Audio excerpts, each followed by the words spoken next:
சென்னையில முதல் AC train வந்து தற்போது புறநகர் ரயில் சேவையில கொண்டு வரப்பட்டிருக்கு. ஏற்கனவே மெட்ரோ குறிப்பாக சென்னையினுடைய பல பகுதிகளில் விரிவடைஞ்சிருந்தாலும் கூட தற்போது முதல் முறையாக இது போன்ற ஏசி ட்ரெயின் அப்படிங்கிறது புறநகர் ரயில் சேவையில பயன்பாட்டுக்கு வந்திருக்கு. குறிப்பா இங்கிருந்து சென்னை பி ஸ்டேஷன்ல இருந்து செங்கல்பட்டு வரைக்கும் செல்லக்கூடிய பயணிகளுக்கு வசதிகளா இந்த ட்ரெயின் சேவை அப்படிங்கிறது கொடுக்கப்பட்டிருக்கு. இங்க இருக்கக்கூடிய பயணிகளிடம் பேசலாம், அவங்களுக்கு எவ்வளவு வரவேற்கிறாங்க. சார் வணக்கம். சார், ஃபர்ஸ்ட் டைம் வந்து சபர்பன்ல வந்து ஏசி ட்ரெயின் எவ்வளவு வரவேற்கிறீங்க? இது நல்ல மூவ் தான். இந்த மாதிரி இன்னும் நிறைய சர்வீஸ் டிஃப்ரெண்ட் ரூட்ஸ்ல ரன் பண்ணணும். Okay okay. வழக்கமா நீங்க எங்க டிராவல் பண்ணுவீங்க? புறநகர் ரயில் சேவை அதிகம் பயன்படுத்துவீங்களா? ட்ரெயின் யூஸ் பண்ணுவேன், பெரம்பூர் சைடில் யூஸ் பண்ணுவேன். இந்த மாதிரி இது கான்ஸ்டன்டாக யூஸ் பண்ண மாட்டோம். மெட்ரோ வந்த பிறகு மெட்ரோக்கு ஷிஃப்ட் ஆகிட்டேன். இப்போ மெட்ரோலேருந்து இங்கே ஷிஃப்ட் ஆகுது. இப்போ மெட்ரோலேருந்து இஎம்ஐ வந்தனால செங்கல்பட்டு வரைக்கும் இல்லை டிராவல் பண்ணலாம். ஓகே. இப்போ டிக்கெட் டேரிஃப் வந்து பார்த்தீங்களா? இப்போ வந்து மினிமம் டிக்கெட் வந்து 35 ரூபா, அதிகபட்சம் 105 ரூபான்னு சொல்லியிருக்கிறாங்க. இது எப்படி இருக்கு? சென்னை வாசிகளுக்கு இது கொஞ்சம் அடாப்டா இருக்கு. இது ஃபேர் வந்து ரீசனபிள் ஃபேர் தான். எவ்வளோ கன்வீனியன்ஸ் இன்க்ரீஸ் பண்ணும்போது ஆட்டோமேட்டிக்காக ஃபேர் இன்க்ரீஸ் பண்ணி ஆகணும். இஎம்ஐ ரேட்டில் இது ரன் பண்ண முடியாது. கேபிட்டல் காஸ்ட் எல்லாமே இன்வால்வ் ஆயிருக்குது. ஸோ அது மாதிரி கமர்ஷியலாக ரேட் இன்க்ரீஸ் பண்ணி ஆகணும். இதே ரேட்ஸ் பாம்பேல அக்செப்ட் பண்ணியிருக்காங்க. இதே ரேட்ஸ் தான். நீங்க பாம்பேல டிராவல் பண்ணிருக்கீங்களா? ஓகே. ஆனா அங்க தெரியும் ரேட்ஸ். இது மேனுஃபேக்சரிங் யூனிட்ல நான் ஒர்க் பண்ணிருந்தேன். ரயில்வேஸ்ல ஒர்க் பண்ணிருந்தேன், ஐசிஎஃப்ல. ஃபர்ஸ்ட் ஏசி பண்ணும்போது நான் ஐசிஎஃப்ல இருந்தேன், டிசைன் டிபார்ட்மெண்ட்ல. இப்போ சதர்ன் ரயில்வே ஃபர்ஸ்ட் ட்ரெயின் இது ரிலீஸ் பண்ணிருக்காங்க. என்னோட ரிட்டையர்மெண்ட்டுக்கு அப்புறம் இந்த டிராவல் பண்றேன். எனக்கு அந்த ஹானர் வந்து சர்வீஸ்ல இருக்கும்போது வரல, சர்வீஸ்க்கு அப்புறம் வந்துச்சு. இப்போ நீங்க ரயில்வே ஸ்டாஃபா இருந்ததுனால உங்களுக்கு ஒரு பெரிய அனுபவமாவும் இருக்குது. ஆமா, இது ஃபுல் டிசைன் ஸ்டேஜ்ல இருந்து நான் இருந்திருக்கேன். அதனால ஃபுல்லா தெரியும். இனிஷியல் ஹிக்கப்ஸ் எல்லாம் ரெக்டிஃபை பண்ணி இப்போ இது பண்றாங்க. சர்வீஸ் ஃபீட்பேக்ஸ் எவ்வளவு வருதோ அதுக்கேற்ற மாதிரி இம்ப்ரூவ் பண்ணுவாங்க. ஐசிஎஃப்ல அதிகப்படுத்துவாங்க. ஒன்னு இது சீட்ஸிங்ல வந்து கொஞ்சம் குஷன் பண்ணலாம், மினிமம் குஷன் ஆகுது. காஸ்ட் இது பண்ணால மினிமம் குஷன் ஃபெசிலிட்டிஸ் இது பண்ணலாம். பட் நம்மளோட கஸ்டமர்ஸ் மெயின்டைன் பண்ணணும். அது மெயின்டைன் பண்ணலன்னா ரயில்வேஸ்க்கு தான் லாஸ். நம்மளோட ரெஸ்பான்சிபிலிட்டி, பிரைம் ரெஸ்பான்சிபிலிட்டி அது. நல்லாதான் இருக்கு, சூப்பரா. ஆனால் ஃபேர் கூட ஓகே தான். நாம மெட்ரோக்கே 40 ருபீஸ் கொடுக்குறோம். இது 105 செங்கல்பட்டு வரைக்கும் போகலாம். ஸோ கன்வீனியன்ட்டு தான், ஃபேரும் கன்வீனியன்ட்டு தான். நம்ம மெட்ரோக்கு 40 ருபீஸ் கொடுக்குறோம் இல்லை. ஃபுல்லாக இருக்கு, சில்னஸ் ஃபுல்லாக இருக்கு. கொஞ்சம் குறையும். காலையில் இருக்க வெயில் இருக்கப்போ நார்மல் தான், குறைய இருக்கு. சில்னஸ் ரொம்ப தான் இருக்குது. ஆபீஸ் கோயர்ஸுக்கு ஏற்ற மாதிரி கன்வீனியன்டா டைமிங்ஸ் மாற்றணும். செங்கல்பட்டுல இருந்து மெட்ராஸ் பீச்சுக்கு வரும்போது 10:30க்கு ரீச் ஆகுது. 10:30க்கு ரீச் ஆனா ஆபீஸ்க்கு வந்து 10 o'clock ஸ்டார்ட் ஆகுது. அப்போ லேட் கோயிங் ஆயிடும். ஸோ பேட்ரனேஜ் வந்து வராது. ஸோ பேட்ரனேஜ் வரணும்னா இது பண்ணணும். அதே மாதிரி சீசன் டிக்கெட் இதுக்கு இஷ்யூ பண்ணலாம். ஆனால் லிட்டில் பிட் ஹையர் ரேட்ல இஷ்யூ பண்ணலாம். ரெகுலர் இஎம்ஐ சீசன் டிக்கெட் இல்லாம கொஞ்சம் ஹையரா இது சீசன் ஃபிக்ஸ் பண்ணலாம். ஸோ தொடர்ச்சியாக இந்த பொது ரயில் சேவையை ஏராளமானவர் வந்து பயன்படுத்திட்டு வர்றாங்க. முதல் நாள் அப்படிங்கிறதுனால நிறைய பேர் வர்றதையும் நம்ம பார்க்குறோம். குறிப்பாக அந்த ஸ்லைடிங் டோர், அதே போல் உள்ள நிறைய வசதிகளோடு இருக்கக்கூடிய நிலையில பேசலாம். பிரதர் வணக்கம். ஃபர்ஸ்ட் ஏசி ட்ரெயின் இது சபர்பன்ல எப்படி இருக்கு? டிக்கெட் வந்து எடுத்தீங்களா? எப்படி பார்க்குறீங்க? நாங்கள் ரெகுலர் சீசன் பாஸ் தான் வச்சிருக்கோம். ஓகே. சீசன் பாஸ் அலௌடா? இல்லை தெரியல. ஓகே. இல்லை நெக்ஸ்ட் ஸ்டாப் இப்போ மாம்பழமா? இல்லை, இது நிறைய ஸ்டேஷன்ஸ் வந்து வேரியேஷன் ஆகும். பர்டிகுலர் இது எக்மோர்ல நிற்கும், அதுக்கு அந்த மாதிரி எங்களுக்கு தெரியல. அப்போ ஓகே. சரி, மேப் ஏதோ போட்டிருக்காங்க. இது வந்து ஃபர்ஸ்ட் டைம் ஏசி ட்ரெயின். இல்லை நல்லா செக் பண்ணி ஏறிக்கீங்க? Okay okay okay. ஸோ நிறைய பேர் ஏன்னா சென்னை டு செங்கல்பட்டு அந்த போர்டு பார்த்துட்டு உள்ள ஏறி இருக்காங்க. இருந்தாலும் கூட நிறைய பேருக்கான அந்த குழப்பங்கள் இருக்கு. ஸோ பேசலாம். சார் வணக்கம். சார் எப்படி இருக்கு? ஃபர்ஸ்ட் டே வந்து டிராவல் பண்ணிட்டு இருக்கீங்க. குறிப்பாக வந்து எங்கேருந்து எங்கே டிராவல் பண்ணுறீங்க அப்படி சொல்லுங்க. நான் சென்னையிலேருந்து பொத்தேரிக்கு போனோம். ஆனால் தான் பொத்தேரிக்கு ட்ரெயின் டிக்கெட் வாங்கிட்டு 90 rupees இங்கே டிக்கெட்டு. ரொம்ப நல்லா இருக்கு. இந்த சேஃப்டிலாம் பார்த்தீங்களா? இப்போ நீங்கள் வந்து மெட்ரோ ட்ரெயினில் இருக்க மாதிரி என்ன மாதிரியான வசதிகள்லாம் இருக்குது? இங்க இருக்கக்கூடிய அந்த கூலிங்னஸ் இதெல்லாம் எப்படி இருக்கு? இல்லை நல்லா கூலாக தான் இருக்கு, சேஃப்டி கூட இருக்கு. நல்லா பப்ளிக் இருக்கும்போது சேஃப்டி இருக்கும்ல, நல்லா தான் இருக்கு. இந்த கிளைமேட்க்கு இது தேவை.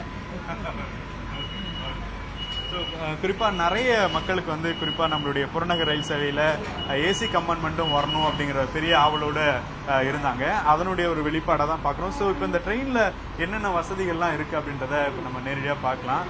குறிப்பாக இதுதான் வந்து டாக் பாக். அதாவது இப்போ நம்ம ரயில் பயணிகளுக்கு இடையே இப்போ திடீர்னு ஒரு உடல்நல பாதிப்பு பிரச்சனைகள் இருக்குது, அவங்களுக்கு வந்து ஏதாவது எமர்ஜென்சி தேவை இருக்குது அப்படின்னா நம்ம வந்து டைரெக்டாக இங்கே இருக்கக்கூடிய லோக்கோ பைலட் அவர்கிட்ட வந்து பேசுகிறதுக்கு இதை ப்ரெஸ் பண்ணிங்கன்னா போதும், அவங்களுக்கு வந்து ஆட்டோமேட்டிக்காக நம்ம இங்கேருந்து டைரெக்டாக வாக்கி டாக்கி மாதிரி கனெக்ட் பண்ணலாம். அதாவது ஒயர்லெஸ்லேயே வந்து இங்கே வந்து நீங்கள் கனெக்ட் பண்ணிக்கலாம். நம்ம பேசுறது அவங்களுக்கு கேட்கும், அவங்க வந்து ட்ரெயினில் என்ன பிரச்சனை அப்படிங்கிறத அவங்க பேசுறது நமக்கு கேட்கும், நம்ம 2 பேரும் கம்யூனிகேட் பண்ணிக்கலாம். இன்னொரு விஷயம், சிசிடிவி வந்து இங்கே வந்து முழுக்க முழுக்க கொடுக்கப்பட்டிருக்கு. சிசிடிவிலையும் அவங்க வந்து நம்மளை வந்து மானிட்டர் பண்ணுவாங்க. அதே போல் இந்த இடத்துல நம்மளுடைய லக்கேஜ் வைக்கிறதுக்கும் ஃபெசிலிட்டிஸ் வந்து கொடுக்கப்பட்டிருக்கு. புறநகர் ரயில் சேவையில் இருக்க மாதிரி லக்கேஜஸ் வைக்கிறதுக்கும் ஃபெசிலிட்டிஸ் வந்து கொடுத்துருக்குறாங்க. இன்னொரு விஷயம், ஸ்லைடிங் டோர். அதாவது இப்போ நம்ம புறநகர் ரயில் சேவையிலேயே பெரிய பாதிப்பு என்ன அப்படின்னா, இந்த ஸ்லைடிங் டோரில் வந்து இல்லாதப்போ நிறைய பேர் வந்து ஃபுட்போர்டு அடிப்பாங்க. காலேஜ் ஸ்டூடெண்ட்ஸ் எல்லாம் ஃபுட்போர்டு அடிச்சுட்டு நிறைய விபத்துகள்லாம் ஏற்படுறத நம்ம பார்க்குறோம். இது வந்து இப்போ ஸ்லைடிங் டோர் வந்து எல்லா ட்ரெயினுக்கும் கொண்டு வரதுக்கான முயற்சிகளில் இருக்கக்கூடிய நிலையில் புறநகர் ரயில் சேவையில் ஏசி பெட்டியில் தற்போது இது வந்து அறிமுகப்படுத்திருக்கிறது. மெட்ரோ ட்ரெயின் மாதிரியே அந்த குறிப்பிட்ட அலாரம் அடித்து அந்த டோர் வந்து 1 நிமிஷத்துக்குள்ளாக முடியும். அதுக்குள்ளே பயணிகள் ஏறி இறங்கி இருக்கிறத நம்ம பார்க்கலாம். ஸோ தொடர்ச்சியாக மக்கள்கிட்ட கேட்கலாம் என்ன சொல்கிறாங்கன்ட்டு சொல்கிறத பார்க்குறோம். அதே மாதிரி இந்த இதில் வந்து உங்களுக்கு வந்து எந்த இடத்துல இருக்கிறோம், குறிப்பாக ஃபுட்போர்டு ட்ராவலிங் பண்ணாதீங்கன்ற அட்வைஸ் கொடுக்கப்படுது. அதே போல் அடுத்த ஸ்டேஷன் என்னன்ற அறிவிப்பும் வரும். தொடர்ச்சியாக வந்து எல்லா பெட்டிகள்லையுமே உங்களுக்கு வந்து அந்த தகவல் பலகை அப்படிங்கிறது வைக்கப்பட்டிருக்கும். இந்த தகவலில் சொல்கிறாங்க இதிலே படியில் வந்து பயணம் செய்கிறது தவிர்க்க வேண்டும் அப்படின்றது தகவல் வருது. அதே போல் அடுத்து வந்து என்ன லொக்கேஷன் வருதோ அதுவும் வந்து இங்கே அலாட்டாக கொடுத்துட்டு வராங்க. அதே போல் வந்து நீங்கள் 7 o'clock புறப்பட்டாலும் கூட கரெக்டாக வந்து 8:35 வந்து இங்கே புறப்படுற மாதிரி சொல்லியிருக்கிறாங்க. சார் வணக்கம், சொல்லுங்கள் எங்கேருந்து எங்கே ட்ராவல் பண்ணுறீங்க? நான் வந்து பீச் ஸ்டேஷன்லேருந்து மாம்பழம் வரைக்கும் ட்ராவல் பண்ணுறேன். ஓகே, ஸோ எப்படி இருக்குது ட்ராவல்? ஃபர்ஸ்ட் டே வந்து ட்ராவல் பண்ணுறது எப்படி இருக்குது? ட்ராவல் பண்ணுறதுக்கு ரொம்ப நல்லா இருக்குது. ஏன்னா அந்த அடிக்கிற வெயிலுக்கு ஏசியில் ட்ராவல் பண்ணுறது நல்லா இருக்குது. அதுவும் நம்ம மெட்ரோவில் தான் இது வரைக்கும் இந்த ஏசி அப்படிங்கிறத பார்த்துருக்கோம். இப்போ இந்த லோக்கல் ட்ரெயினில் ஏசி வந்திருக்கிறது ரொம்ப ரொம்ப நல்லா இருக்குது. ஆனால் டிக்கெட் ஃபேர் தான் கொஞ்சம் அதிகமாக இருக்கிற மாதிரி இருக்குது.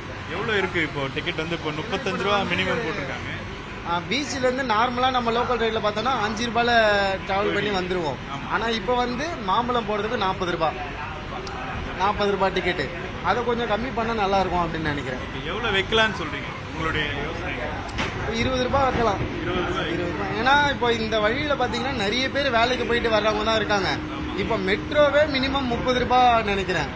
அப்படி இருக்கும்போது இந்த ட்ரெயினில் கொஞ்சம் இன்னும் கம்மி பண்ணால் நல்லாயிருக்கும் அப்படின்னு நினைக்கிறேன். இந்த ஃபேர் தான் உங்களுக்கு அதிகமாக இருக்கிற மாதிரி இருக்கு. ஆமாம், கொஞ்சம் குறைஞ்சா நல்லா இருக்கும் அப்படின்னு நினைக்கிறேன். அது மட்டும் இல்லாமல் இப்போ இந்த ட்ரெயினுக்குன்னு சொல்லி நம்ம தனியாக டிக்கெட் வாங்கணும். அது தெரியாமல் நிறைய பேர் உள்ள ஏறி வந்துடுறாங்க. தெரிய மாட்டேங்குது நிறைய பேருக்கு இந்த ட்ரெயின். இப்போ என்கிட்ட கூட நிறைய பேர் கேட்டாங்க இந்த ட்ரெயினுக்கு வந்து நம்ம நான் முன்னாடி எடுத்துட்டேன். நான் இந்த ட்ரெயினில் ட்ராவல் பண்ணுறதுக்காகவே வந்து ஆமாம் பிளான் பண்ணியிருந்தேன். வந்ததும் எடுத்து வந்ததால தெரிஞ்சுது. நிறைய பேருக்கு அந்த விஷயம் தெரிய மாட்டேங்குது.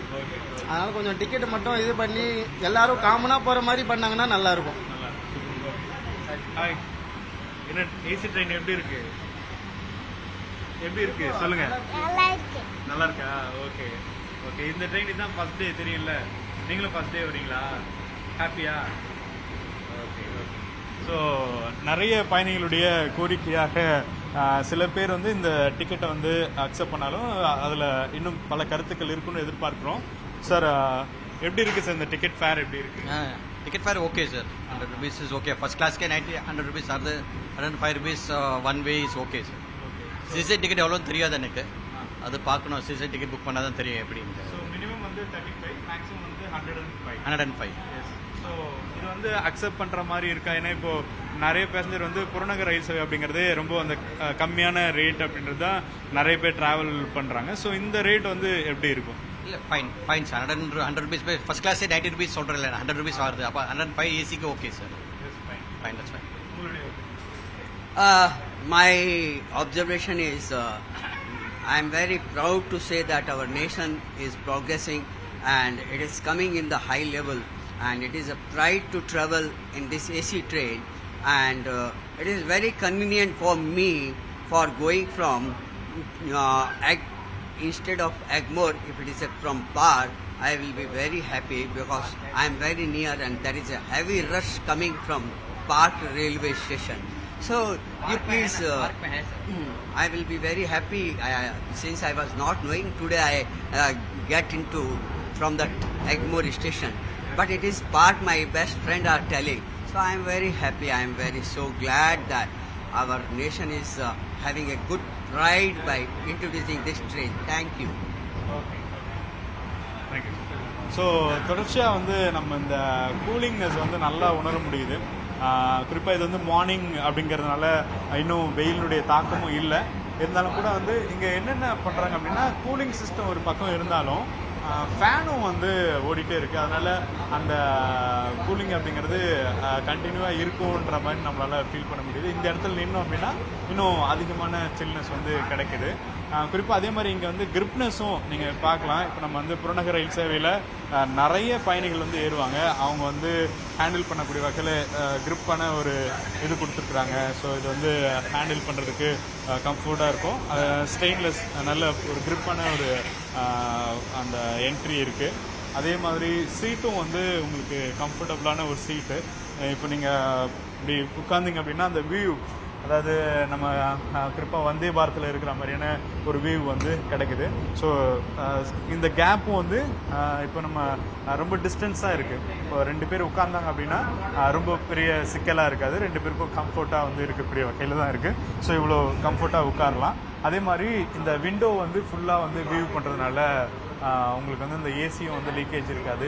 வெளியே இருந்து பார்க்கறதுக்கும் ரொம்ப கன்வீனியண்ட்டாக இருக்குது. ஸோ ஏசி ட்ரெயினை பொறுத்தளவுக்கு குறிப்பாக நம்ம வந்தே பாரத் மாதிரியே அதற்கான அந்த விஷயங்கள்லாம் இருந்தாலும் கூட இந்த சீட்டெல்லாம் வந்து இன்னும் கொஞ்சம் குஷனாக மாற்றணும். ஏன்னா வந்து 105 rupees வந்து உங்களுக்கு வந்து சார்ஜஸ் பண்ணுறதுனால அதுக்கேற்ற மாதிரியான ஒரு பிளானிங் பண்ணணும் அப்படிங்கிற மாதிரி கோரிக்கைகள்லாம் வச்சுருக்குறாங்க. அதே மாதிரி இந்த ரேட் அப்படிங்கிறது இன்னும் கொஞ்சம் நாளில் மாற்றி அமைக்கப்படுமா அப்படிங்கிற ஒரு பெரிய கேள்வி இருக்குது. ஏன்னா மினிமம் ஃபேர் அப்படிங்கிறது 35 rupees. ஏன்னா இப்போ நிறைய பேர் வந்து புறநகர் ரயில் சேவையை பயன்படுத்துகிறாங்க. நாளொன்றுக்கு 10 லட்சத்துக்கும் மேற்பட்டவர் வந்து பயன்படுத்துறதா தெற்கு ரயில்வே வந்து தெரிவிக்கிறாங்க.